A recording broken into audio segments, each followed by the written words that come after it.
ఓరుగలలో బొడ్డెమ్మ పండుగ సంబరాల సందడి కొనసాగుతోంది. పెళ్లి కావాల్సిన యువతులు బొడ్డెమ్మను పూజిస్తారు. బతుకమ్మ కంటే ముందు బొడ్డెమ్మ పండుగను చేసుకోవడం వెనుకటి కాలం నుంచి ఆనవాయితీగా వస్తుంది.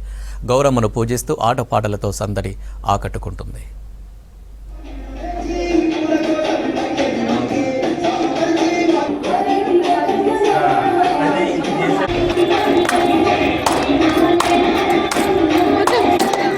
బొడ్డెమ్మ పండుగను ఘనంగా జరుపుకుంటున్నారు వరంగల్ ఉమ్మడి జిల్లాలోని ఆడపడుచులు.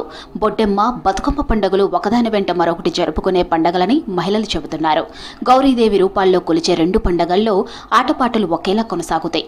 బొడ్డెమ్మ పిల్లల పండుగ అయితే బతుకమ్మ పెద్దల పండుగ. పెళ్లి కావలసిన కన్నె పిల్లలు బొడ్డెమ్మను పూజిస్తే ముత్తైదువులు సద్దుల బతుకమ్మను జరుపుకుంటారు.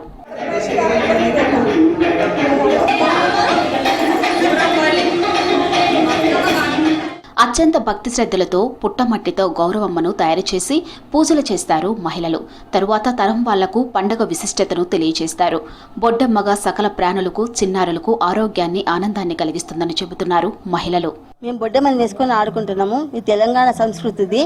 అన్నీ ఏంటంటే చిన్నప్పటి నుంచి మేము ఆడుకున్నాం. మా అమ్మ వాళ్ళు ఆడించేవాళ్ళు ఇది బొడ్డమ్మని. కాకపోతే ఇప్పుడు కనుమరుగైపోయింది ఇది.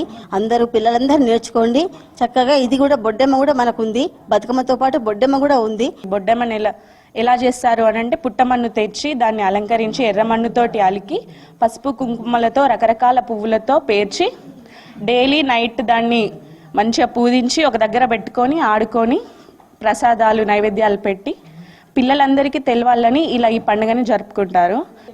తెలియడం కూడా చాలా బెటర్ అనిపిస్తుంది. ఎందుకంటే బతుకమ్మ ముందే బొడ్డమ్మ చేస్తారని కూడా నాకు ఇప్పుడే యాక్చువల్గా ఐడియా వచ్చింది. But it is nice culture. Continue అవుతే ఇంకా బెటర్గా ఉంటుందని. బొడ్డెమ్మ పండుగ సందర్భంగా యువతలతో మహిళలు ఆడిన కోలాటాలు ఆకట్టుకున్నాయి. యువతల పాటలు అలరించాయి.